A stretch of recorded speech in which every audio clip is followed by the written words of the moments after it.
世间万物皆有毒性，没有绝对有毒的物质，同样，也没有绝对无毒的物质。谢和老师，按您这说法，音乐也有毒性？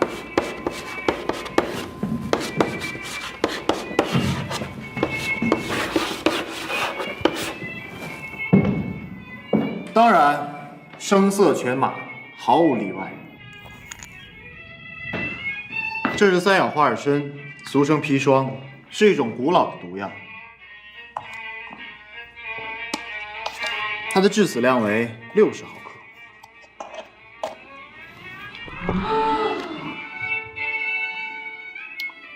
同时，它也是一种保健品。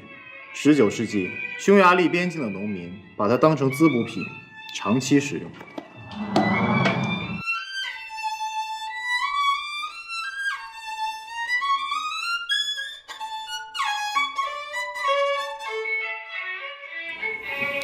这个我想大家很熟悉，氯化钠，也就是我们每天都离不开的食盐。当温度超过400摄氏度时，食盐里面的抗结剂就会分解成为剧毒的氰化物。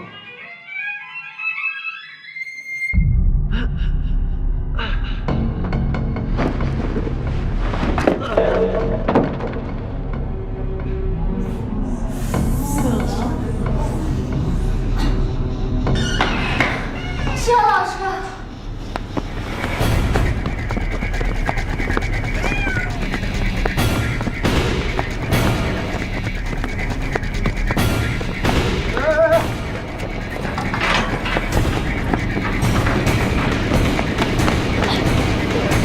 别动！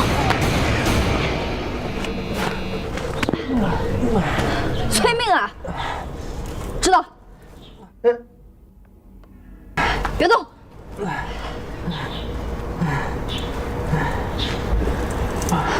衣服脱掉。爬什么？快脱！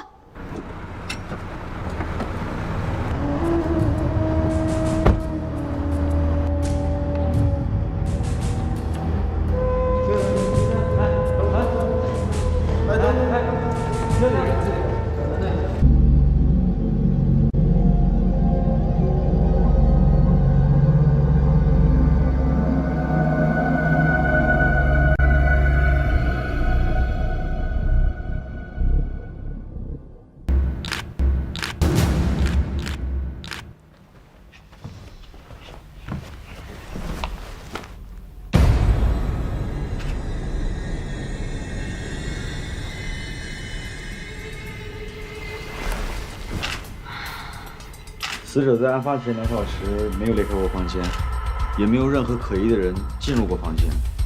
房间的门窗都是完好无损的。来之前我也调过了酒店周围所有的监控录像，并没有发现任何可疑的迹象。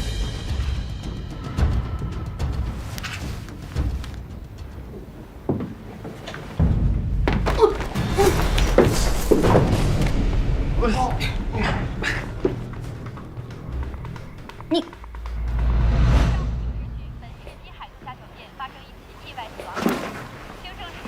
你谁呀？跟你说话呢。西河百步，你是101的吸毒啊不，西河老师是吧？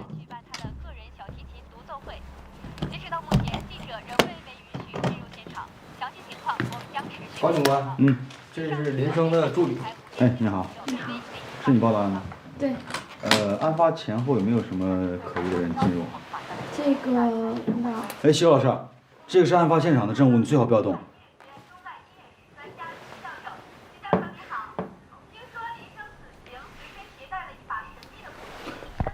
西河老师，高山茶，特级洞顶乌龙。没错，这茶很名贵，林老师只有在每次演奏前才会喝它。是用这水泡的吗？是的。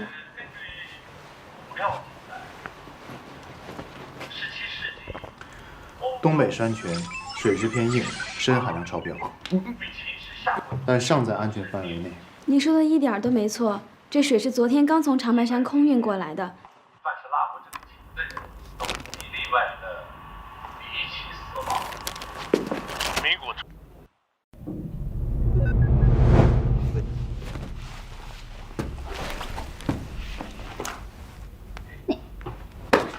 变态啊你！伤口长7.5厘米，宽约0.3厘米，深入皮下组织。受损组织处发现金黄色葡萄球菌、肠球菌、大肠癌细菌等多种病原菌，伤口附近还有铁锈痕迹，需警惕破伤风感染。另外，以后看清楚了再动手。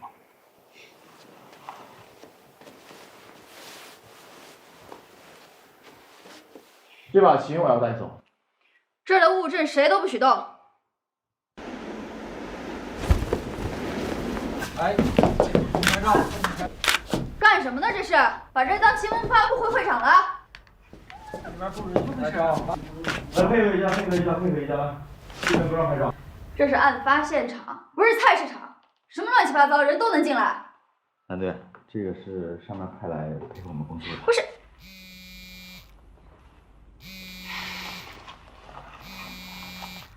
喂，邢队，怎么没有人通知我？现在现场搞得一团糟，这个责任谁来负？南星，你先冷静一下。这个案子比较特殊，局里非常重视，所以临时安排一位毒理学方面的专家来配合咱们调查。邢队，既然这个案子由我负责，那我就有权利保证现场的完整。现在有这么多的人在这碍手碍脚，这个案子我没法弄。蓝队，喝杯水消消气儿。死者在出事前，这里还有什么人来过？您这么一说，我想起来了。听陈助理说，他们在上午刚到酒店不久，承办这次独奏会的前景文化经纪公司的一个姓钱的经理来过。钱豪吧？嗯。我知道这家公司。先走了这么一会儿，这里到底发生了什么情况？高警官，这就是钱经理。哎，钱经理，这个是我们男队。男队长，幸会幸会。陈助理，死者在案发前有没有出现过情绪不稳定，例如情绪烦躁、容易激动等情况？我倒是没发现林老师情绪有什么不对，只是今天上午……小陈，我跟老林那是多少年交情，他的脾气我会不知道吗？还不至于为那么一点事儿想不开吧？喂啊，不好意思，请二位配合一下，跟我们回警局协助做调查。没问题，这就让司机安排车子去。你们有多少人，我全包了。不用，我们自己有车。高阳，把琴收起来，带回局里。好。南警官，这可是一把价值不菲的古董琴。这是本案的关键证物之一，我们必须要带走。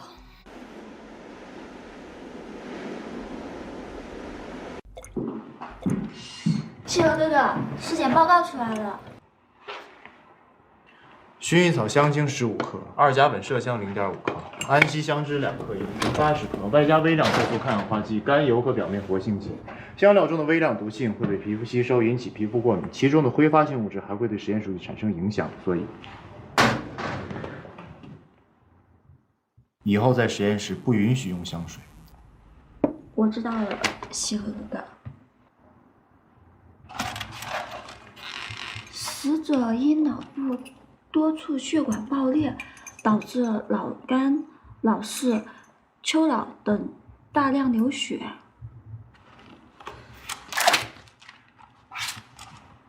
以后在实验室叫西河就行。西河老师，是不是有什么不寻常的地方啊？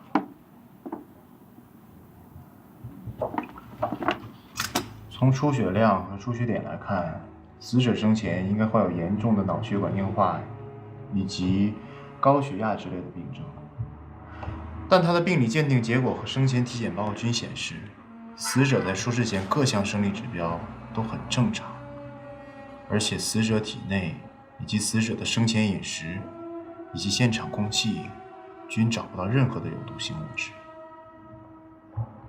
也就是说，检测结果不支持任何原发性病症，却又找不到任何外在诱因。目前来看是这样。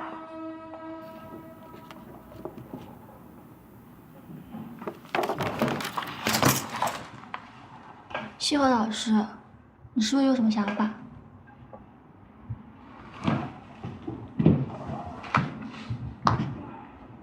这些在现场发现的生物样本、死亡时间以及生理解剖症状与死者的非常相似，并且同样找不到死因，毫无头绪。那把琴不会真的有什么诅咒吧？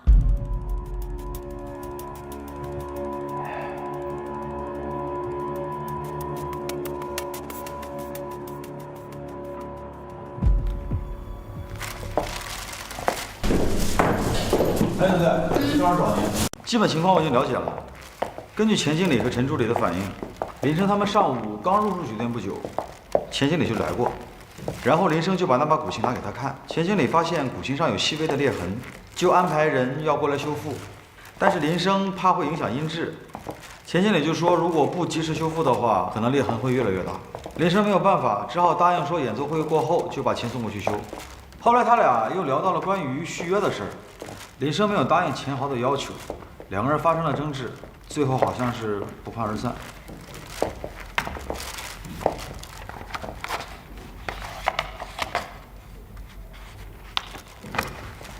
林生出事期间，陈助理在对面的901房间，钱豪就直接赶回了前景集团。在案发前后也没有离开过办公室，他的秘书和2个同事都可以证明。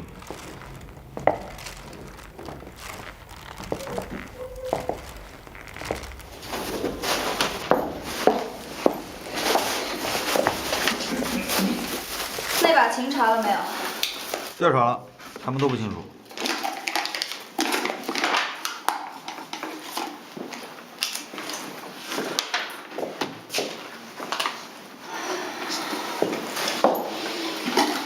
团队想什么呢？我感觉这案子没那么复杂，多半是死者跟那个钱豪发生争执之后，情绪激动，血压升高，导致脑出血致死。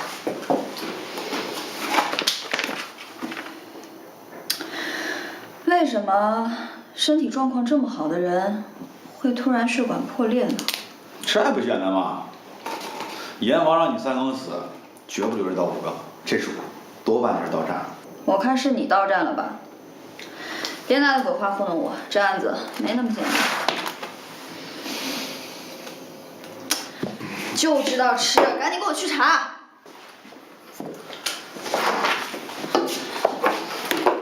拿着。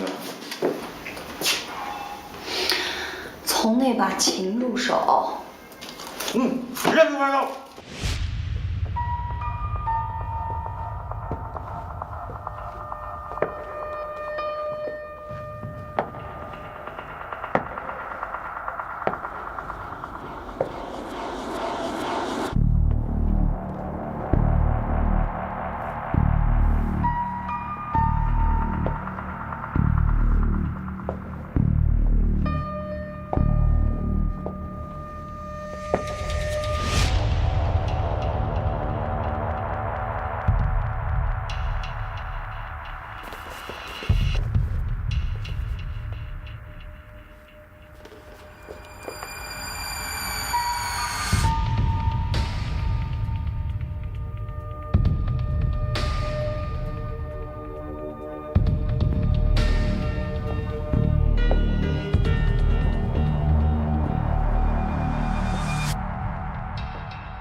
难道真是那把琴？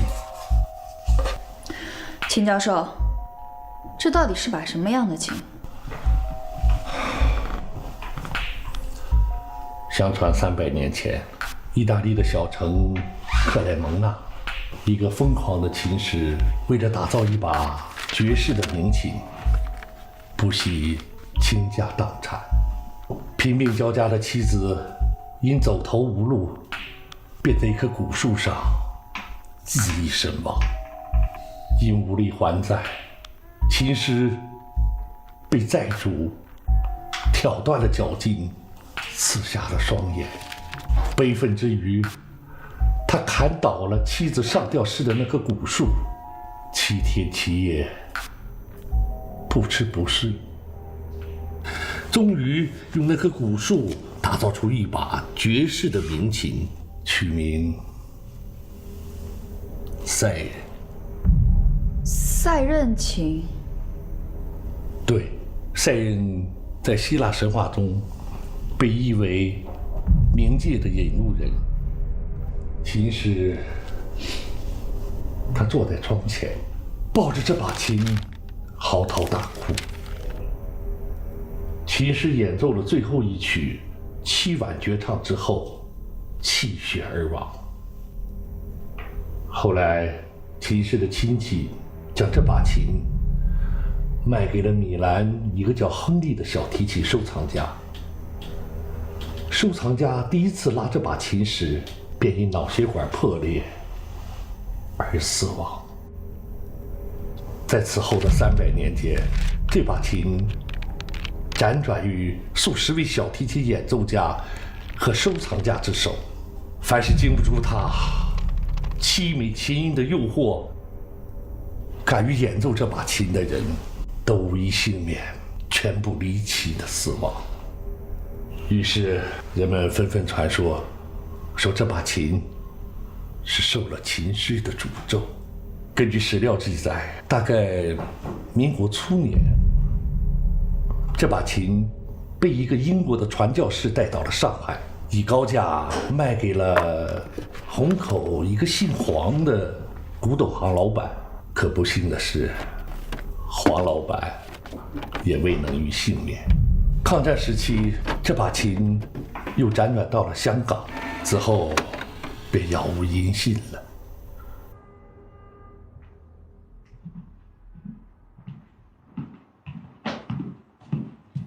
星河哥哥，喝水。哎，你是不是心情不好？那我给你来一段 Kiyomi 吧。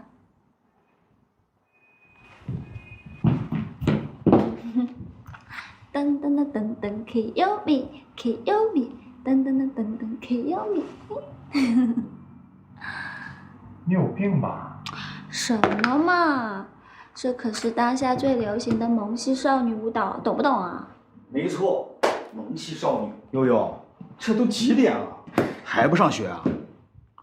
哎，看看哥这块万达飞利15年新款，假的？假的，你逗呢？我跟你说，咱这表带编号的，设计师是我哥们儿，瑞士刚空运来的，编号4开头，女士老款，设计师杰恩吉普森早于08年就去世，而且这款手表全世界只有2块，英国女王伊丽莎白2世她拥有1块，另一块，你帮我看看几点吧。这块得20万。有病！有事说事。我还有啥事儿？过来拿报告呗。快拿走吧，这案子也算仁至义尽了，以后别来找我们了。这谁欺负我家悠悠妹妹了？跟哥说，哥专治各种不服。那你去治治你们冷艳队长吧。他真治不了，我走先啊。切，我真没跟你吹，他24K 纯爷们儿，谁能受了他呀？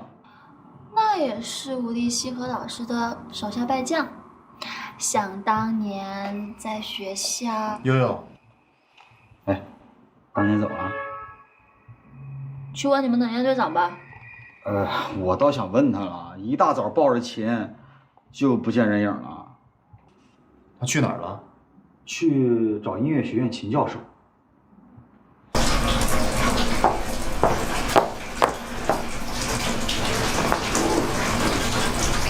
让开。按流程，这把琴需要在24小时内交给161做独立检测。目前距离规定时间还有96秒。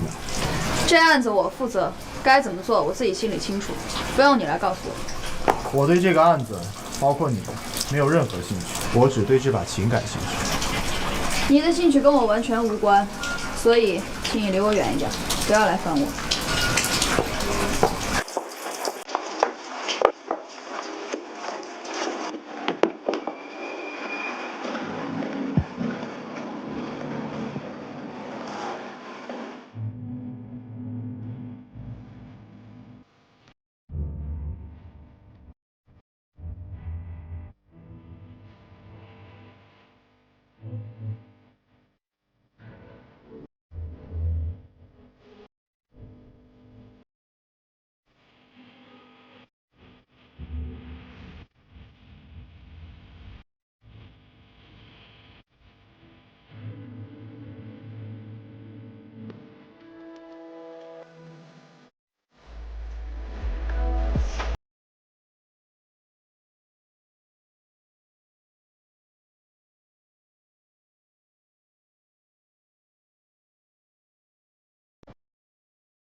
对，快点把琴给我拿回来！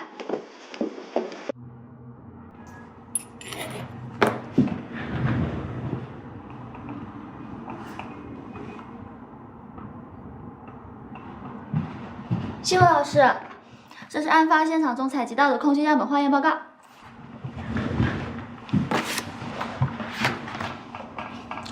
看上去各项指标都很正常啊。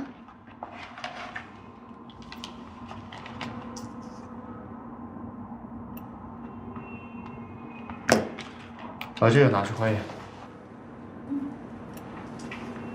瞧你这乱的！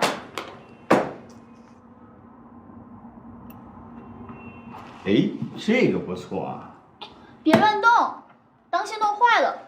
这可是西河老师半年多的心血。西河老师还喜欢鼓弄这些东西？那当然，这台胆机从电路设计到元件组装，都是西河老师亲手完成的，光调音就花了半年多的时间。西河老师还是个嗨翻，这琴我咋又弄啥嘞？你个破坏专家！悠悠妹妹，哥这次是没救了。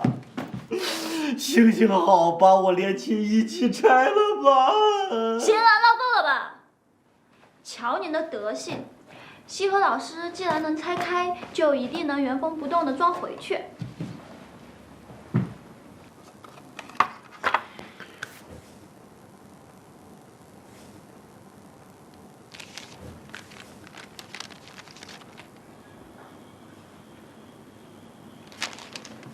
这个你拿回去。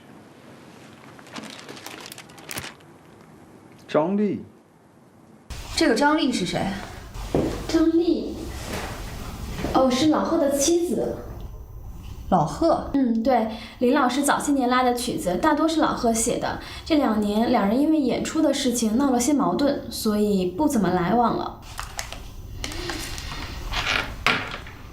这么说，这把琴是老贺的妻子寄给林生的。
这个天杀的东西，竟然背着我把房子给卖了，跑到香港去换了那么把破琴回来。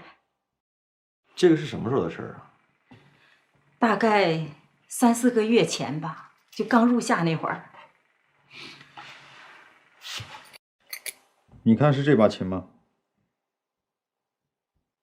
哦，对，就是这个。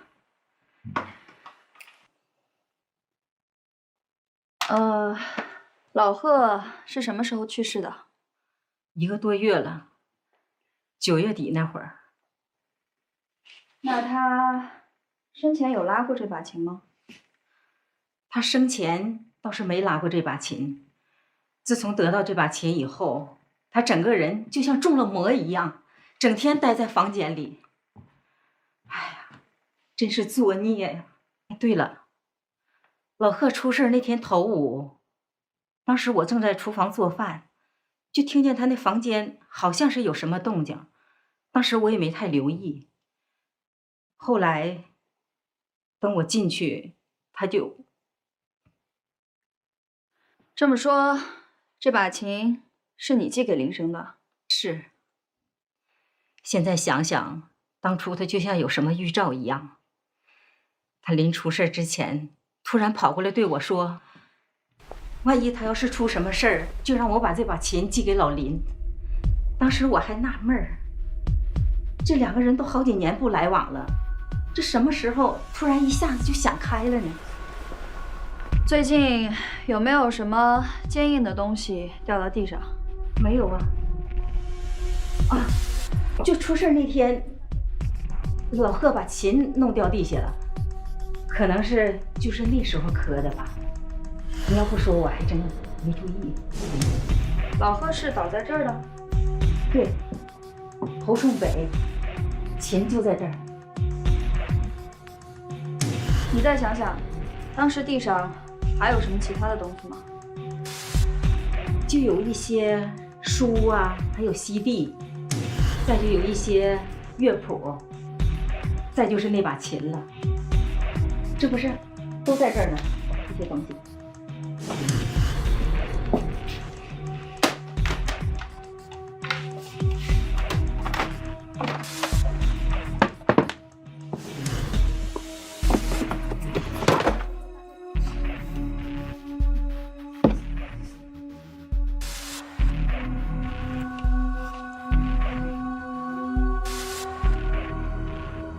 老杨，手电给我。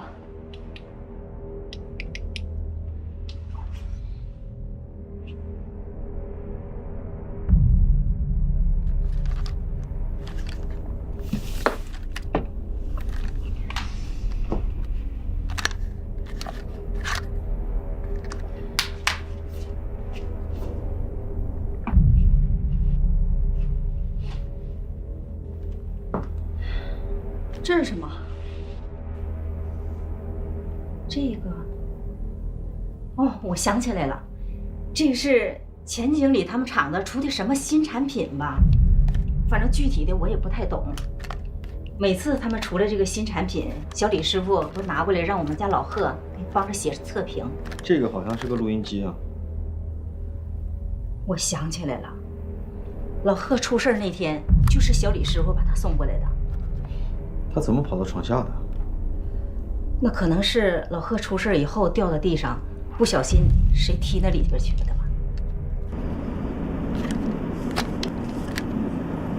南队，这个玩意儿坏的挺严重啊。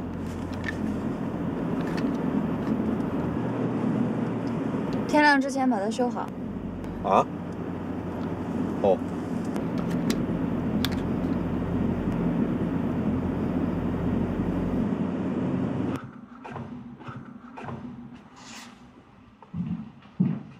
西河老师，那把琴的色谱分析报告出来了，我刚看了，各项指标均呈阴性。我看来这把琴本身并没有什么问题啊。琴没有问题，并不代表用它拉出的音乐没有问题。难道音乐还会杀人？1932年，法国的一首名为《黑色星期天》的死亡音乐，13年间夺走100多条生命。60年前，非洲的一个部落在集体听了一首名为《第13双眼睛》的音乐之后，集体自杀。啊，太可怕了！怎么会有这样的事情？这些音乐当中应该都存在某些不和谐的音程，而且反复出现，导致听者精神崩溃。你干嘛呢？搁这边有急事儿。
这是一款性能优越的 HiFi 级录音机。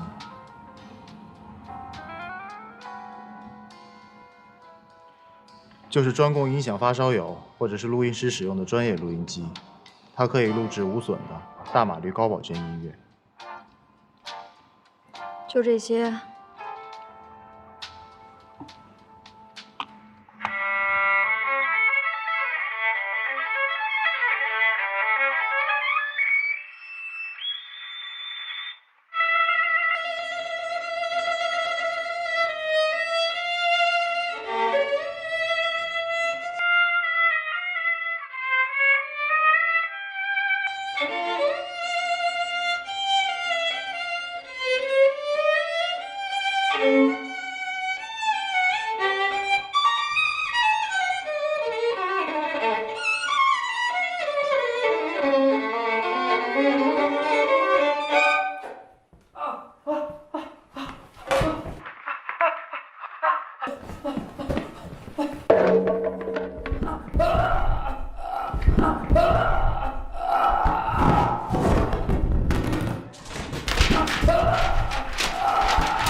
这款机器啊，现在已经停产了。当时负责设计的王工也已经离开我们这儿了。怎么可以联系到他？我问问吧。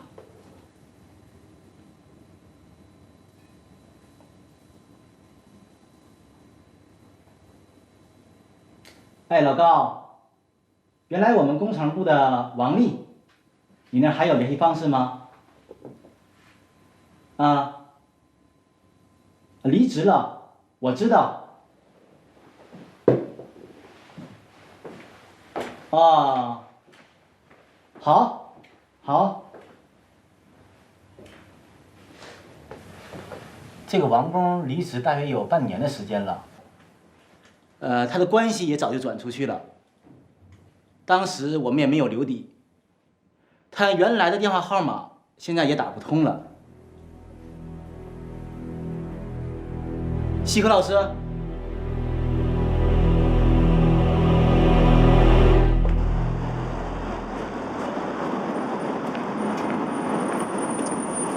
帮我查一个人，这是一个很重要的线索。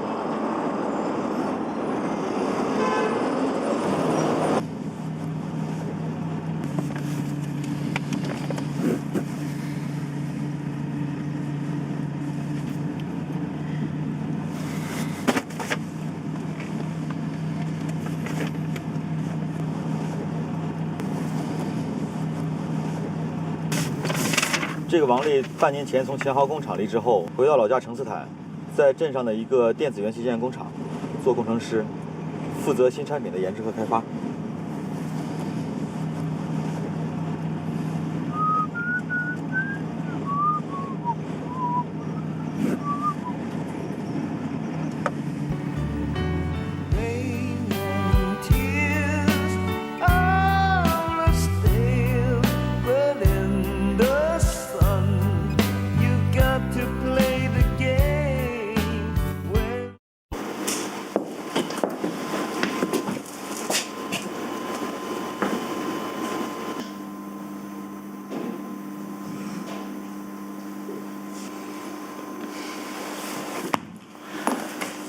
你熟悉这个吗？你们来干什么？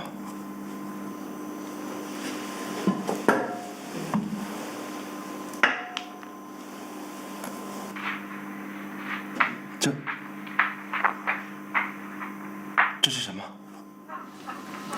你仔细听听。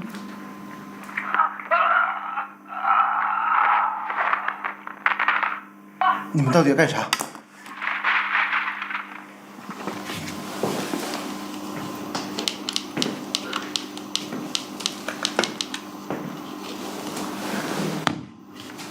你再听听这个。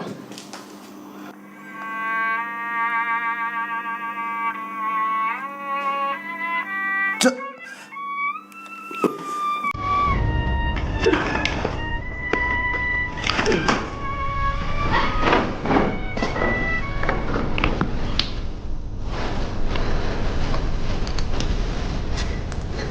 喂，马上给我派辆救护车。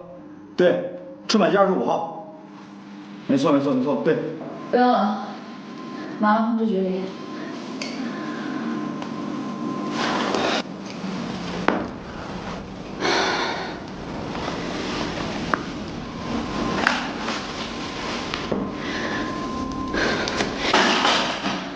真他妈闲。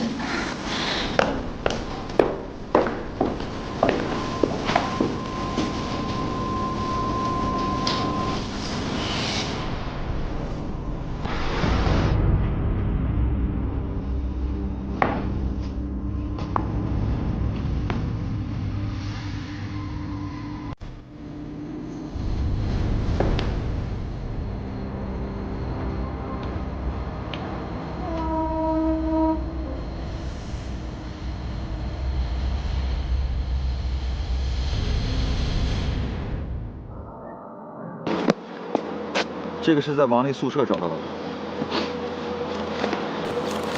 我需要几位死者出事前后24小时内，案发现场周围的监控录像。之前的我们那儿都有，这儿的我先回去调。这就一部监控录像，而且是坏的。现在5点1刻，你去把出事前后2小时工厂周围的监控录像全部都调出来。蓝队，这附近大街小巷，地形复杂，你总得给个范围吧？ 方圆3公里，只要能够通向工厂的，全都要。3公里，南队，这案子越来越悬了，你给个头绪啊！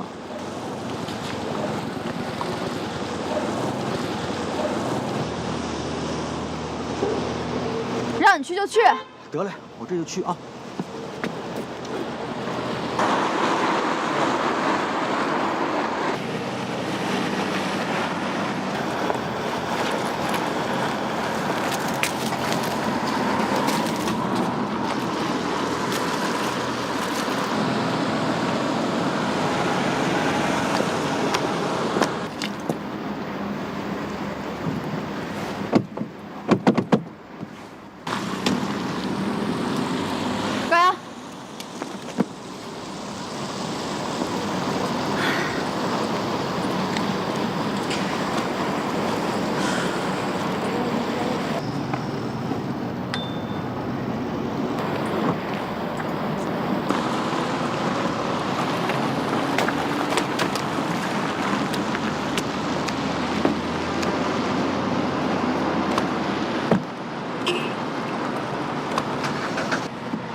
星河哥哥，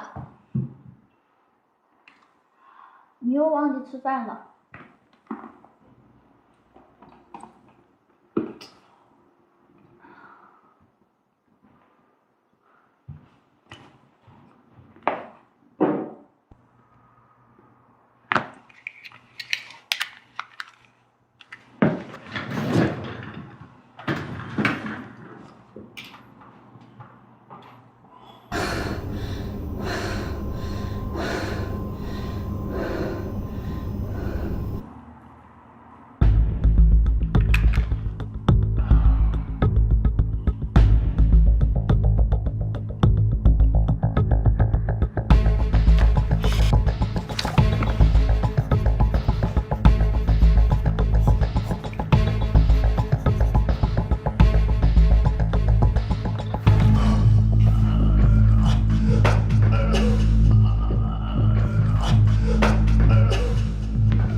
希儿哥哥，你的毒又发作了。希儿老师，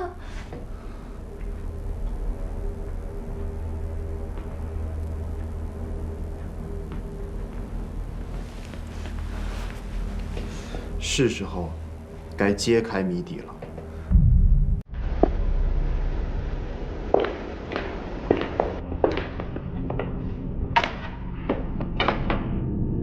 今天请大家来，是想请大家与我一起揭开这把魔琴杀人的谜题。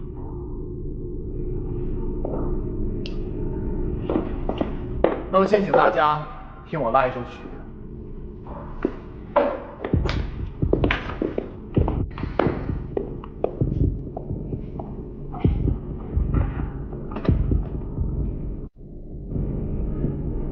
西河，你到底在搞什么名堂？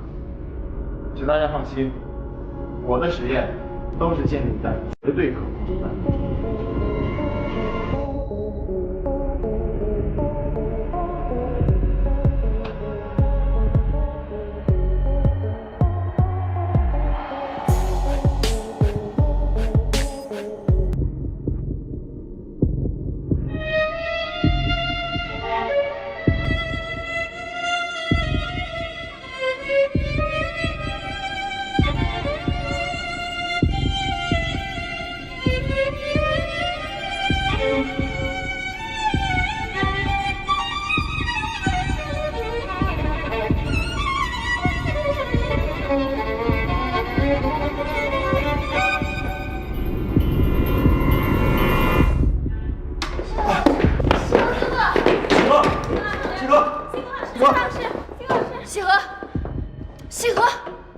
西河，你醒醒！西河，西河，西河！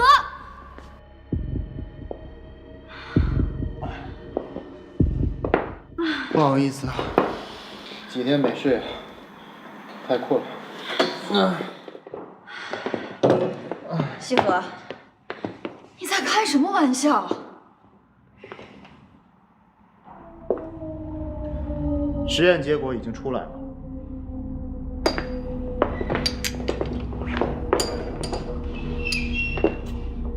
C 屏和 D 屏最大的区别，就是 C 屏有阳光直射，而 D 屏没有。难道说阳光也有毒？阳光当然没有毒，但是经过阳光照射的这些木片就不一样了。这两屏的木片都是从这把赛人琴上取下来的。这把琴的面板材料非常的特殊，并不是大多数小提琴所使用的云杉，而是一种名字叫做库拉树的神秘植物。这种树木在100多年前已经绝迹。据记载，这种木材中含有剧毒物质，经过阳光照射后会产生剧毒气体。这种毒气可导致吸入者脑部血管在短时间内爆裂，引发脑溢血身亡。这是几位死者死亡当天的天气情况：老贺9月28日天气晴，林生10月23日天气晴，都是晴天。这几位死者死亡当天都是在有阳光直射的房间内，而我平时有着拉窗帘的习惯，就是这一习惯救了我一命，不然我就会跟他一样。哎呀，不愧是吸毒啊！这100年的魔咒就被你这么轻松给解开了，太厉害了！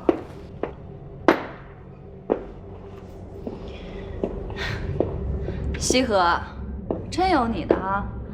靠这种单次实验就能得出结论，你能不能拿出一个分析数据给我看看？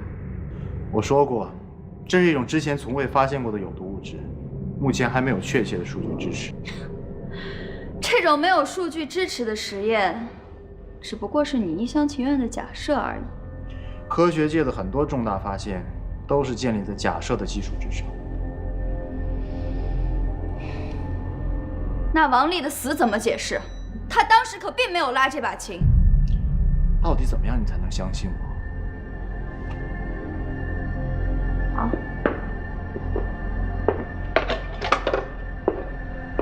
我现在就站在太阳底下拉这把琴，我看看他到底能不能把我毒死。蓝队，别犯傻，给我让开！你们这些人到底有没有在乎过别人的死活？今天我要是死了，这案子就结了。好，你拉吧，我们大家不要阻拦他，否则他是不会罢休的。你这也太坑了吧！很多人把真相看得比生命还重要。我们大家先出去。不是，蓝队，蓝队，蓝队。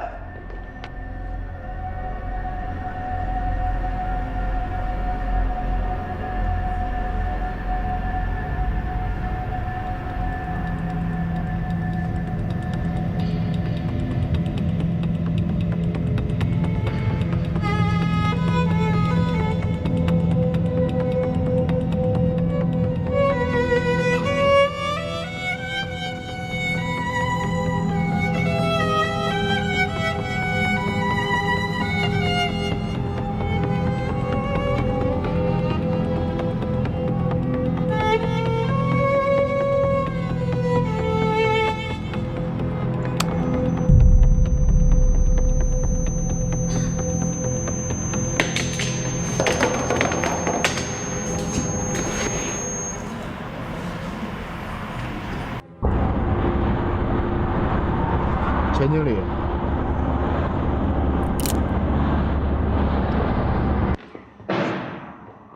写了哪些？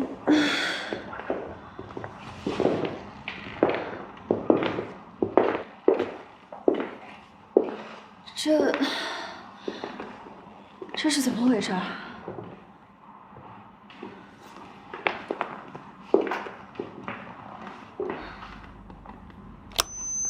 我靠，神器，秒杀！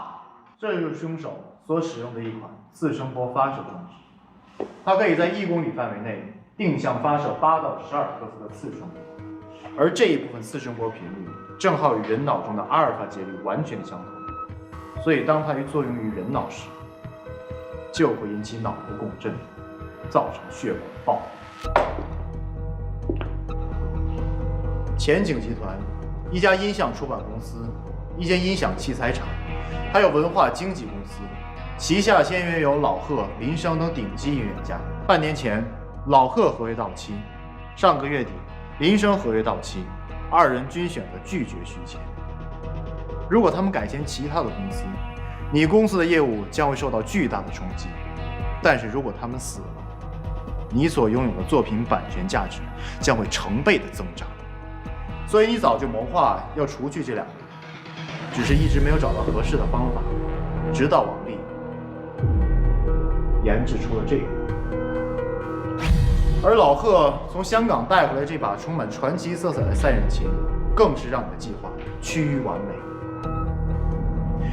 当我最初拿到这把琴的时候，我发现琴颈背面有一处细微的裂痕，这一处裂痕明显是新增添上去的。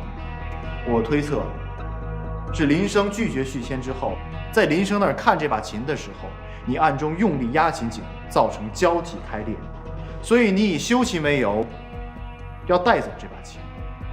而林生担心修琴之后会对琴声产生影响，所以你料定，在修琴之前，林生一定会重新演奏一遍。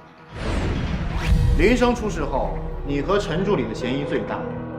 但是你们又都拥有不在场的证据，直到那天，我去了前景集团才发现，原来你公司对面就是海滨度假酒店，而公司的会客室面对着我，正是林生入住的那间房间，直线距离不超过1000米。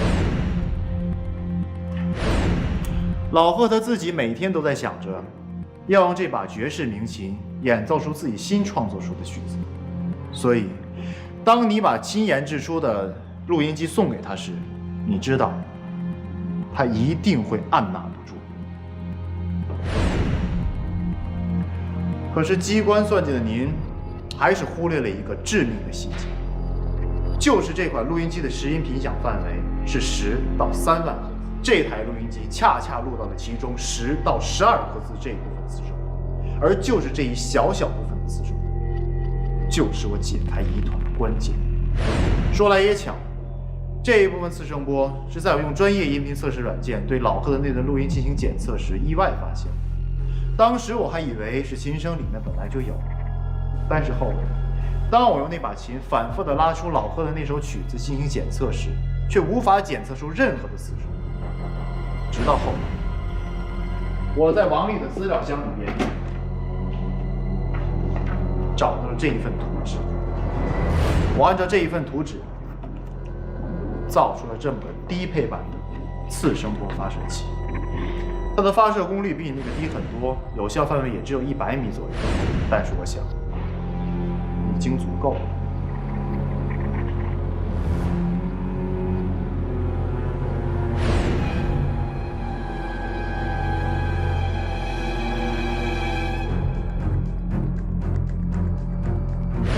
你知道我们去找王丽，所以你暗中杀人灭口。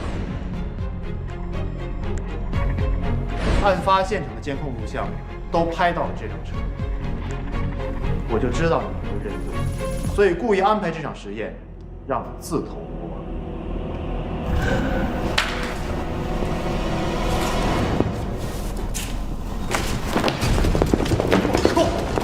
快点！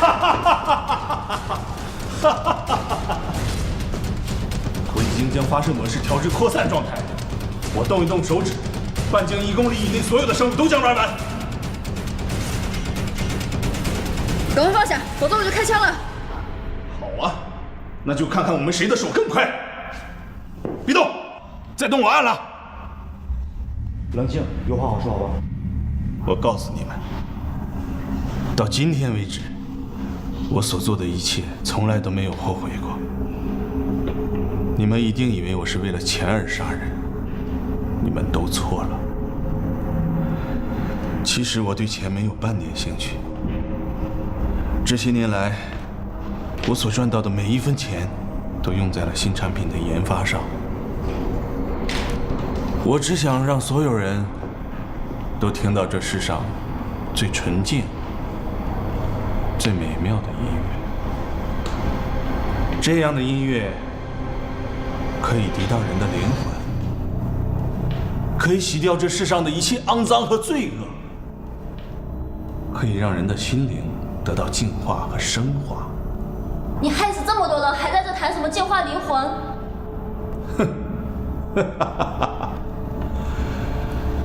你们看看那个老贺，他甚至已经写不出一首令自己满意的曲子，仅剩一个残破的躯壳，多活1分钟都是痛苦。我替他找到了最好的归宿，在美妙的音乐中，他的灵魂才能安顿下来。林生、贪婪、自私，这些已经掩盖了他所有的才华。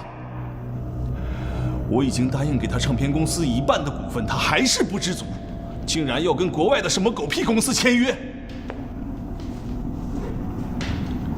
我只想把最好的音乐留住，我没有别的选择，是他逼我的。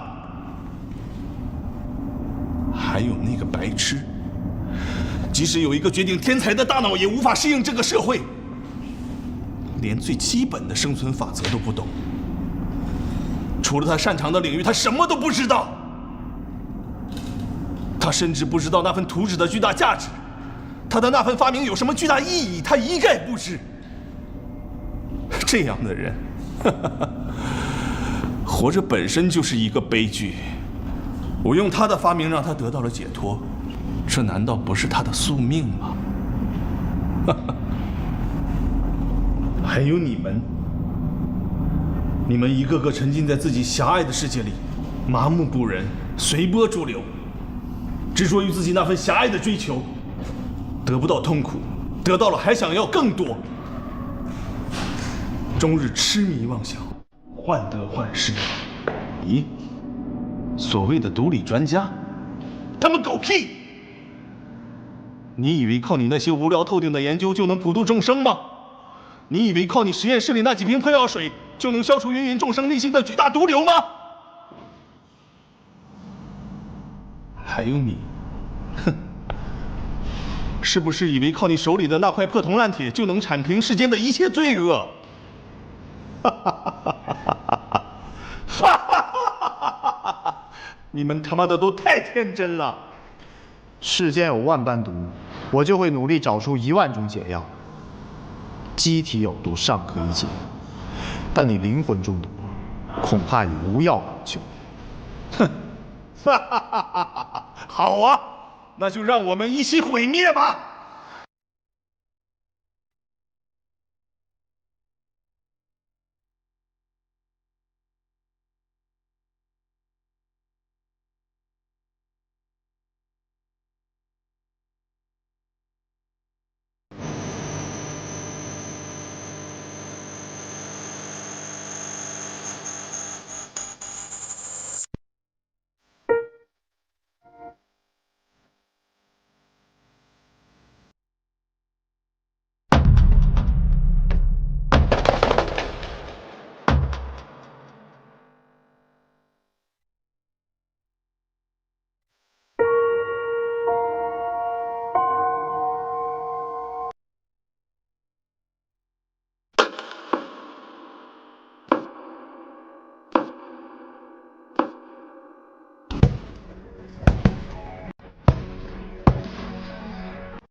喂。正在发送一起警察，立即归队。好。